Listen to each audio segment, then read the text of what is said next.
Ibihe byiza kuri wowe ukurikiye The Real Life TV show, ndagusuhuje aho uri hose, amahoro y'Imana akomeza abane namwe. Mwibutsa gukora subscribe kugira ngo dukomeze twagure umuryango mugari wa The Real Life TV show. Nkuko mubizi n'ibisanzwe ingendo Kivu West. Uyu munsi ndagira ngo tuganire ku bintu bisa nkaho bikomeje guteza ikibazo mu isi cyangwa muri societe yose muri rusange. Tugiye kuganira ku kintu bita agahinda gakabije cyangwa depression mu ndimi z'amahanga, kubera ko ni ikintu kimaze gufata intera ndende, aho buri muntu wese cyangwa tumaze kubona yuko byibuze mu bantu ijana bari ahantu hamwe hataburamo abantu 20%, mbega bari no gusatira 30 barwaye agahinda gakabije. Ikinyamakuru themediscape.com kivuga ko agahinda gakabije ari indwara benshi bakunda kugira kubera ibihe baba baranyuzemo cyangwa ibihe bibi cyangwa ahashize habo hatabaye heza, bityo bikakomeza kubatera agahinda gakabije. Kuko agahinda gakabije ni nk'ihindagurika ry'ibitekerezo, ariko ibitekerezo bibi bishobora kugutera gukora ibintu utatekereje ndetse bikanagushyira muri situation mbi. Uyu munsi ikintu kinzanyeho ndagira ngo tuze kurebera hamwe ibintu ugomba kwirinda, ugomba gushyiraho attention kugira ngo wirinde agahinda gakabije cyangwa depression. Twihuse ndagira ngo tubiganirire hamwe. Ikindi, niba uzi umuntu waba ufite agahinda gakabije n'ibimenyetso turaza kujya tubicamo gake gake, ugomba kumusharinga ino video cyangwa undi n'abandi bagenzi bawe. Urumva agahinda gakabije ntago ari indwara nziza, kuko amaherezo yayo mabi. Tujya tubona n'abantu biyahura kubera agahinda gakabije. Ibintu ugomba kureka cyangwa ibintu ugomba kwirinda mu gihe udashaka kurwara agahinda gakabije, ndetse n'igihe watangiye kukarwara ugomba kubyirinda, kubera yuko agahinda gakabije ni indwara mbi cyane.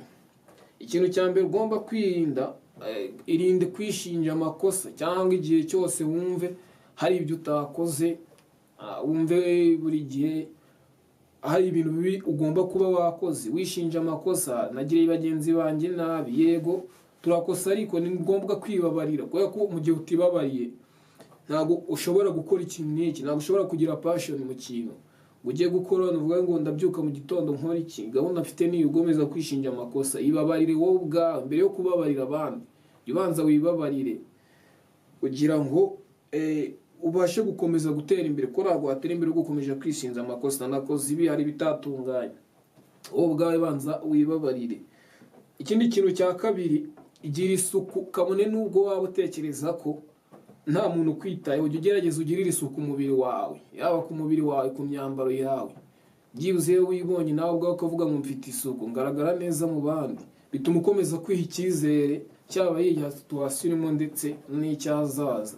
Tuvuge hari abantu bo kubera ko wenda uyu munsi nakoze iki kintu abantu bakambona nabi, ejo nakundanye n'umuntu aranyanga arankatira, ejo nakoze ibi ntibyatungana ntibyagenda, bityo ukumva urihebye, hato ugasanga utangiye kujya wambara imyenda isa nabi, utangiye kujya wumva utiyitayeho. Wowe buri kintu waba uri gukora cyose, buri situation warimo yose, yaba mbi yaba nziza, banza umenye ko ubuzima bwawe bwo buri imbere. Wiyiteho, ukarabe, umere neza, n'umuntu uzakubona abone ko umeze neza, ubone ko ufite icyizere. Ikindi kintu cya gatatu ugomba gukora mu kwirinda agahinda gakabije, gabanya kumva ko ntacyo umaze cyangwa nta kintu mariye societe muri rusange. Ubundi iyo umuntu akivuka, Imana iba yaramusize ku isi kugira ngo azagire ibyo ahindura. Abakenewe n'umuryango, abakenewe n'igihugu, nawe ubwo bayikeneye kugira ngo agire ikintu yigezaho. Igihe cyose uzumva yuko nta kintu umaze cyangwa nta kintu bazagukiniraho, nta kintu uzigezaho, ni utangira kubona agahinda gakabije. Niyo mpamvu ugomba kwigirira icyizere, kabone niba waba uri mu makuba, kabone niba waba uri muri situation zimeze nabi, ugomba kwigirira icyizere cyazaza kandi ukanabikora, ukagira confidence buri kintu cyose, ukumva yuko ugishoboye, ugatinyuka. Wa mugani w'Abanyarwanda, gutinyuka urashoboye. Ugomba gutinyuka kabisa, ukumva yuko ibintu byose bibaho. Ikindi kintu, iga cyangwa umenye guhisha situation urimo, especially cyangwa by'umwihariko situation mbi. Hari abantu usanga wenda niba urugero nko mu ngo, ugasanga nk'umupapa cyangwa nk'umumama yagize ukuntu avugana nabi n'uwo babana ku kazi, akajyana uwo munabi, buri muntu wese akavuga ati kabaye kuko uriya muntu ukuntu ameze, ukuntu aje ameze. agahita kubona yuko byanze bikunze mu rugo cyangwa ahantu wari uri situation warimo imeze nabi. Gerageza guhisha situation. Hisha situation nubwo ari ibintu bigoranye, abantu batazi guhisha situation kwera umujinya bafite, wamubwira nk'ikintu kumva isa kubwira nabi. Nago ibyo bintu ni wiga kubisha agahinda gakabije nago kazakwataga, kubera ko undi agahinda gakabije gafatira ku byo wowe utekereza mu mutima wawe ndetse na situation urimo, ndetse no kwibuka ibyashize byagiye bikubabaza, bityo kakakwataka. Niyo mpamvu ugomba kwita ku kintu cyitwa guhisha situation, cyane cyane situation mbi ugaragara buri gihe ufite vibe, ufite uno wihesheje amahoro, nabyo bizagufasha kwirinda agahinda gakabije. Gerageza gukora ibintu ukunda cyangwa ibintu wiyumvamo, icyo bita hobbies.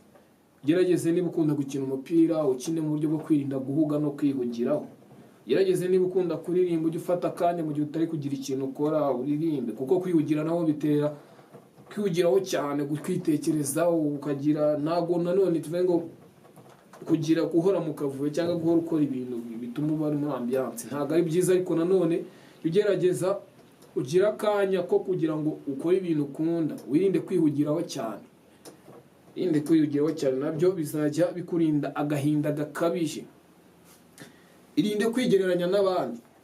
Iki ngiki nagira ngo tunagitindeho, kuko iki nicyo gituma urubyiruko rwinshi muri iki gihe ikintu bita agahinda gakabije gakomeje kwataka urubyiruko. Kuvuga ngo cyane cyane nk'abantu tubona ku mbuga nkoranyambaga, uyu munsi urabyuka ukajya ku mbuga nkoranyambaga kubona umuntu ngo yakoze ibi yasinye amakontra y'aya mafaranga ya nayo umusitari wakundaga. Then numenye ese kugira ngo agere kuri ibyo yaciye mu yihe nzira, yakoze iki, yakoraga he, waba bimeze gute, wowe ugahita ureba pressure igihe harimo. Irinde kwigereranya n'umuntu utazi ngo ubuzima bwe bumeze gute. Then niyo waba ubuzi, ntabwo twese twaca mu buzima bumeze kimwe. Ca mu buzima bwawe wihiringe, cyangwa ushakisha amafaranga, cyangwa ukore buri kimwe wumva cyaguteza imbere, wigirira icyizere. Nabyo twavugaga haruguru. Irinde kwigereranya n'abandi, kuko bari bishobora no gusanga ari byo berekana ku mbuga nkoranyambaga zirabeshya. Gerageza wowe ubwawe wumve ko ari wowe, wumve ngo nshaka iki, wumve uharanira izina ryawe nawe rizamure. Wirefere ku muntu ariko ntiwirefere ko ameze. Vuga ati nshaka kugera kuri biriya, ariko n'ugiye winjiye mu buzima bwe cyane ngo ubwegereze umutima. Ibyo nabyo bizagufasha kwirinda agahinda gakabije.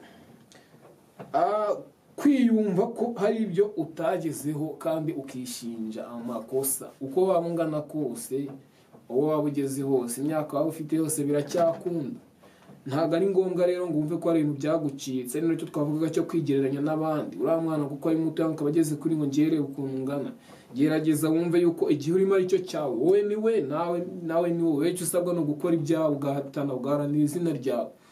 Iyo mpamvu rero ariyo mpamvu ugomba kwirinda kwishinja amakosa, cyangwa kwirinda kwiblaminga ko hari ibyo utagize ari wowe ubiteye, ko wakerewe.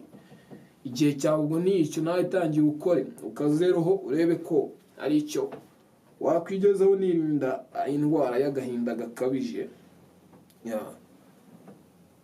Ikindi, uko waba ungana kose, ikintu nacyo none gisa n'icyaro, uko waba ungana kose wowe wikumva yuko hari ibintu byagusize, cyangwa se wumve yuko hari ibintu byagucitse, ugomba gusubira inyuma gushaka.